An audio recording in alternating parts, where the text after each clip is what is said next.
Hello everyone, my name is Manju Saraswat. I'm again with you with chapter Natural Vegetation and Wildlife. And as you know, I have already discussed with you on natural vegetation of India.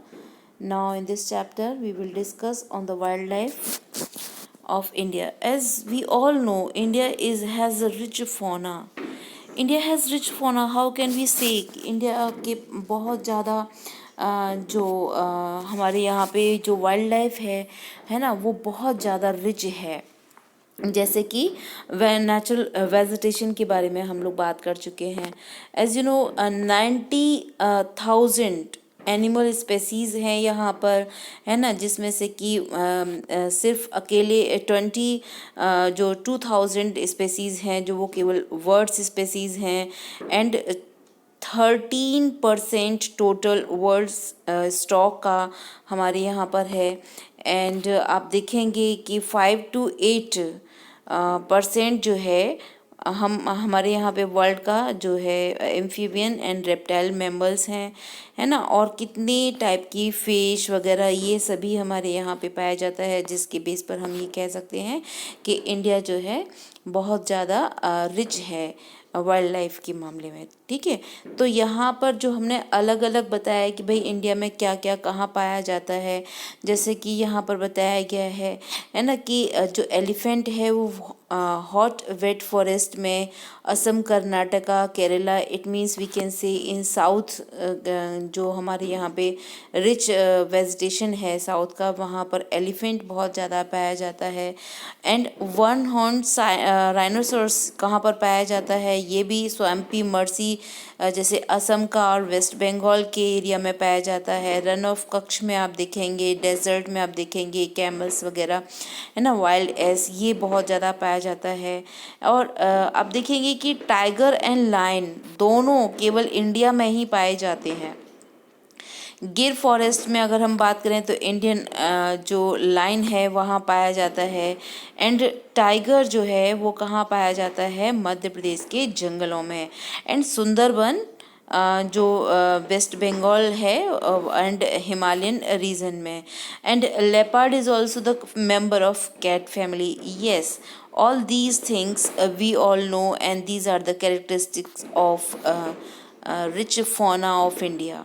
तो Himalayan जो Hardy range of animals, जैसे यहाँ पे बहुत ज़्यादा आप देखेंगे लद्दाख का जो फ्रीजिंग हाई एल्टीट्यूड जो है वो किसका घर है, यॉर्क का, है ना. तो ये जो चीज़ें हैं ये बहुत सारा जो अलग अलग एरियाज़ में आपने देखा अलग अलग हम टाइप के जो एनिमल्स इनहेबिटेंट उनका पाया जाता है ना. जैसे कि रिवर में, लेक में, कोस्टल एरियाज़ में टर्टल एंड क्रोकोडाइल, घड़ियाल वगैरह ये सब पाए जाते हैं. तो ये जो चीज़ें हैं हमारे यहाँ पे इंडिया को बहुत ज़्यादा रिच बनाती हैं, इंडिया की वाइल्ड लाइफ को बहुत ज़्यादा रिच बनाती हैं, है ना. तो जैसे कि यहाँ पर ये सारी चीज़ें दी हुई हैं, जैसे गिर फॉरेस्ट का आप देखेंगे जो एसिटिक जो लाइन है उसका ये इनहेबिटेंट पाया जाता है. Wild life protection act, this point is markable, you can mark in your copy. and 1972 wild life protection act जो है वो कब इम्प्लीमेंट हुआ है, 1972 में इंडिया में. ये मार्केबल पॉइंट है. और यहाँ पर हम माइग्रेटरी बर्ड्स के बारे में भी हम बात करेंगे. जैसे कि विंटर के सीज़न में क्या होता है, बर्ड्स जो साइबेरियन कैरन जो होती हैं, है ना, कम इन लार्ज नंबर्स ये आ जाती हैं. And one such place favourable with birds in the run of Kaksh. And the next point, if we are talking at the place where desert marges the sea, flamingo with their brilliant pink plumage and come in thousands to build nest mounds from the salty and raise young ones. तो यहाँ पर इस तरीके की जो इनकी characteristics दी हुई हैं वो आप इजीली समझ सकते हैं। Migratory bird as you know they move one place to another place. And यहाँ पर हम जो जैसे हमने वेजिटेशन की बात की थी, पूरा इकोसिस्टम को जो डेवलप करने के लिए इन तीनों का ही होना बहुत ज़्यादा इम्पोर्टेंट है। जैसे कि प्लांट्स हम लोगों की लाइफ में जितने ज़्यादा इम्पोर्टेंट हैं, वैसे ही एनिमल भी हमारी लाइफ में बहुत ज़्यादा इम्पोर्टेंट हैं।